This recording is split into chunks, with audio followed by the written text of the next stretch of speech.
ನನ್ನ ಒಂದು ಊರು ಬಂದುಬಿಟ್ಟು ಬೀದರಲ್ಲಿ ಬಗ್ಗಲ್ ಎಂಬುದಾಗಿ ನಮ್ಮ ಒಂದು ಊರಿದೆ. ನಾನು ಕನ್ನಡ ಮೀಡಿಯಂ ಶಾಲೆ ಕಲಿತಿದ್ದೇನೆ. ನಾವು 5 ಜನ ಒಂದು ಮಕ್ಕಳು ನಮ್ಮ ತಂದೆ ತಾಯಿಗೆ. ನಾನು 2ನೇ ಮಗನಾಗಿದ್ದೇನೆ.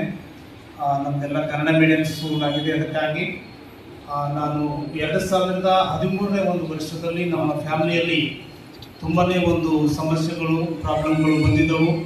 ಆ ಒಂದು ಟೈಮಲ್ಲಿ ನಮ್ಮ ಒಂದು ತಾಯಿಗೆ ಒಂದು ಆರಾಮಿರಲಿಲ್ಲ, ಮತ್ತು ನಮ್ಮ ತಂದೆಯವರಿಗೂ ಕೂಡ ಆರಾಮಿರಲಿಲ್ಲ, ಮತ್ತು ನಮ್ಮ ತಮ್ಮನಿಗೂ ಕೂಡ ನಮ್ಮ ಒಂದು ಸಂಬಂಧಿಕರಲ್ಲಿ ಹೊಟ್ಟೆಯಲ್ಲಿ ಚಾಕು ಚುಚ್ಚಿದ್ರು. ಅದಕ್ಕಾಗಿ ಸಂಡಸ್ ಮಾಡ್ತಕ್ಕಂಥ ಒಂದು ನರ ಅವರಿಗೆ ಸಂಪೂರ್ಣವಾಗಿ ಕಟ್ಟಾಗಿ ಸಂಡಸ್ ಅವರಿಗೆ ಇಲ್ಲೇ ಹೊಟ್ಟೆ ಮೇಲೆ ಬರ್ತಾ ಇದ್ದಿತ್ತು.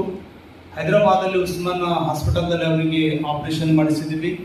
ಮತ್ತು ಅದು ಆದ ನಂತರ ತಿರುಗಿ ಅವರಿಗೆ ಇನ್ನೊಂದು ಆಪರೇಷನ್ ಆಗಿ ಆ ಒಂದು ಸಂಡಸ್ ನರ ಏನು ಮಾಡಿದ್ರು ಅಂದ್ರೆ ಜಾಯಿಂಟ್ ಮಾಡಿಸಿದ್ದಾರೆ. ದೇವರು ಆ ಒಂದು ಸಾಯ್ತಕ್ಕಂಥ